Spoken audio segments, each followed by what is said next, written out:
No último vídeo nós estávamos falando um pouco sobre como funciona o solo arenoso por dentro e sobre o principal fator que influencia na questão da sua fertilidade. E se você ainda não viu, é muito importante você dar uma passadinha lá, senão você pode ficar perdido nessa aula. Vai ali na descrição que vai ter um link que vai te direcionar para ele. E hoje nós vamos falar sobre como as plantas podem contribuir para aumentar a fertilidade de um solo arenoso.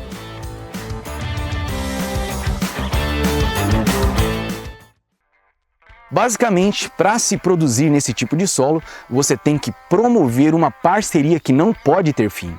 O solo cuida da planta e a planta cuida do solo. Entendendo isso, você já matou 90% de tudo que você precisa saber. E para começar, todos nós sabemos que o solo oferece suporte para a planta se firmar, fornecendo também água e nutrientes para esta se desenvolver. Mas a planta também tem um papel fundamental para o solo. Ela oferece proteção contra erosão, ela promove presença de insetos e micro-organismos e o acúmulo de material orgânico que vai dar origem ao humus, que é um dos ímãs de nutrientes que tanto nós queremos no solo. Vamos ver mais a fundo como funciona essa relação solo-planta. Voltemos ao quadro que começamos na aula passada.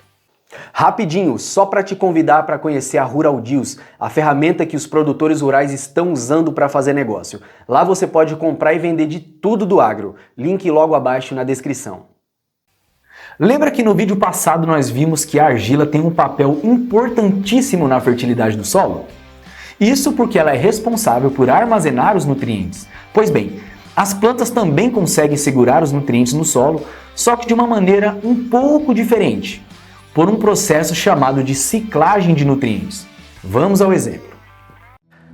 As plantas, no geral, passam a vida toda absorvendo água e nutrientes, transformando esses em energia e tecidos, construindo folhas, caules, raízes, tudo isso para se prepararem para o ponto máximo de suas vidas, que é a reprodução. Tudo o que as plantas fazem é pensando apenas na sua sobrevivência e perpetuação da sua espécie. O objetivo delas é simplesmente sobreviver para conseguir se reproduzir e assim espalhar as suas sementes. Sabendo disso, nós já podemos tirar uma lição. As plantas não estão nem aí para você, elas não estão nem um pouco interessadas se você quer produzir, se quer ganhar dinheiro. As plantas só querem completar o seu ciclo, que é nascer, crescer, se reproduzir, espalhar as suas sementes e morrer. Elas não dependem de você para viver, mas você depende delas para produzir. Então, se você quiser ter sucesso, vai ter que começar a trabalhar do jeito delas, obedecendo ao que elas vão te exigir. Voltando. Vamos compreender como um pasto se forma. Quando a semente de uma forrageira ou de um capim germina, essa semente, por ser muito pequenininha, tem energia apenas para dar origem a uma pequena raiz, a um pequeno caule e a pequenas folhas. Esse conjunto completo é o que chamamos de perfílio. E este nada mais é do que a unidade básica de um pasto, pois um pasto é formado por uma população de milhares desses. Recai sobre esse primeiro perfílio uma grande responsabilidade, que é a de garantir o futuro dessa planta. Se ele morrer, todo o trabalho da sua matriz e da semente que germinou será jogado fora. Por isso que o momento do plantio é tão delicado. E o papel desse primeiro perfílio é sair na superfície e com suas pequenas folhas captar a luz solar e o gás carbônico e transformá-los em energia o mais rápido possível, pois toda a energia que a semente tinha foi esgotada para sua emergência. E este começa a trabalhar para se autossustentar. E a partir do momento em que ele se sente seguro, ele começa a acumular energia em seus tecidos de reserva, principalmente na base do colmo e raízes. E quando já tiver acumulado energia o suficiente, a planta já está preparada para formar mais um novo perfílio para ajudar nessa batalha pela sobrevivência. E este surge consumindo a energia acumulada a partir de uma região da planta que chamamos de meristema ou ponto de crescimento.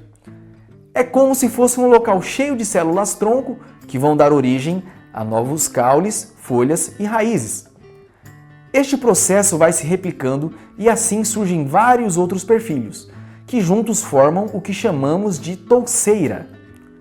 E quando a planta ainda é pequena, esse meristema se localiza bem rente ao solo, Conforme a planta vai crescendo e o caule se alongando, ele vai subindo, produzindo mais folhas, ficando mais exposto, até sair lá em cima, formando a inflorescência, que é popularmente chamada de pendão, que é onde o perfilho chega no seu objetivo final, o momento tão desejado, o motivo pelo qual ele trabalhou a vida toda, que é de se reproduzir e espalhar as suas sementes. Fazendo isso, o perfilho completa a sua missão de vida. Aí ele vai parar de crescer, parar de produzir folhas e morrer. Quando esses perfilhos morrem ou soltam suas folhas, esse material vai cair no solo e ser decomposto devagar, liberando lentamente todos esses nutrientes que foram absorvidos por essa planta ao longo da vida, dando tempo das outras plantas ao redor irem absorvendo esses nutrientes antes deles se perderem no solo. Além disso, o acúmulo desse material morto é o que chamamos de matéria orgânica, que é o que vai formar o humus, o ímã orgânico do solo. E é isso que chamamos de ciclagem de nutrientes. A planta acumula os nutrientes no seu corpo durante a vida e quando ela morre, ela devolve eles para o solo, formando assim um ciclo sustentável que mantém a vida das plantas nesse local naturalmente. Além disso, nós podemos observar um outro fenômeno que acontece nesse processo, que é o de translocação de nutrientes.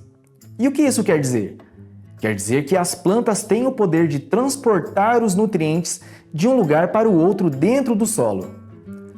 Quando as suas raízes se aprofundam, elas conseguem pegar os nutrientes que estão lá embaixo no subsolo e trazê-los para a superfície por meio desse processo de ciclagem, fazendo com que estes fiquem sempre nessa camada superficial, que é onde a maior parte das raízes se concentram.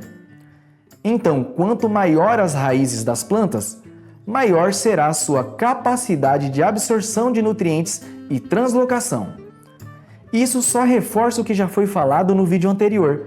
Onde não há plantas, a tendência é que os nutrientes sejam carregados pelas águas das chuvas para as camadas mais profundas do solo.